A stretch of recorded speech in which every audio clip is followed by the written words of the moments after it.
क्या नरेंद्र मोदी चोरी करके प्रधानमंत्री बने हैं? क्या चुनाव आयोग भारत का चुनाव निष्पक्ष रूप से नहीं करा रहा?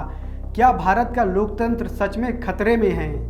क्या इलेक्शन कमीशन बीजेपी की मदद कर रहा है? चुनाव के नतीजे आते थे, मूड एक तरीके का होता था, रिजल्ट दूसरे तरीके का। क्या इलेक्शन कमीशन ही इलेक्शन को चोरी करवा रहा है? पिछले कुछ दिनों से सोशल मीडिया पर वोट चोरी नाम का कीवर्ड ट्रेंड कर रहा है, जिसकी वजह है कांग्रेस नेता राहुल गांधी और उनके गंभीर आरोप। दरअसल कुछ दिन पहले ही राहुल गांधी ने एक प्रेस कॉन्फ्रेंस करके प्रधानमंत्री मोदी पर यह आरोप लगाया था कि वह 2024 में चोरी कर प्रधानमंत्री बने हैं। साथ ही 8 अगस्त को राहुल गांधी ने फ्रीडम पार्क में वोट अधिकार रैली को संबोधित करते हुए कहा कि वोट चोरी न सिर्फ चुनावी घोटाला है बल्कि संविधान के साथ एक विश्वासघात है। वक्त बदलेगा जरूर और आरोपियों को सजा भी जरूर मिलेगी। राहुल गांधी का सीधा सीधा इशारा इलेक्शन कमीशन के पक्षपाती रवैये पर था। उन्होंने सोशल मीडिया प्लेटफॉर्म एक्स पर ट्वीट करके इलेक्शन कमीशन से 5 सवाल भी पूछे। विपक्ष को डिजिटल वोटर लिस्ट क्यों नहीं मिल रही? क्या छिपा रहे हो?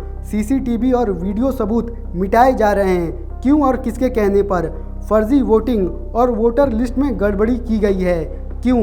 विपक्षी नेताओं को धमकाना डराना क्यों? साफ साफ बताओ, क्या ईसीआई बीजेपी का एजेंट बन चुका है? राहुल गांधी ने दावा करते हुए कहा कि 2024 में प्रधानमंत्री नरेंद्र मोदी 25 सीट के मार्जिन से प्रधानमंत्री बने हैं और इन 25 सीट पर बीजेपी 40 से 50 हजार के वोट के अंतर से जीती है। अगर इलेक्शन कमीशन इन 25 सीटों का इलेक्ट्रिकल डेटा प्रोवाइड कर दे तो वह साबित कर सकते हैं कि बीजेपी ने इन 25 सीट पर वोट चोरी की है। चुनाव आयोग ने राहुल गांधी को जवाब देते हुए कहा कि अगर राहुल गांधी अपने दावे को सही मानते हैं तो वह हलफनामे पर साइन करके दें और अगर उन्हें अपने दावों पर भरोसा नहीं है तो देश से माफी मांगे। जिसके जवाब में राहुल गांधी ने कहा कि मैंने संसद में संविधान की शपथ ली हुई है। आज जब जनता इलेक्शन कमीशन से सवाल पूछ रही है तो इलेक्शन कमीशन ने अपनी वेबसाइट बंद कर लिया है।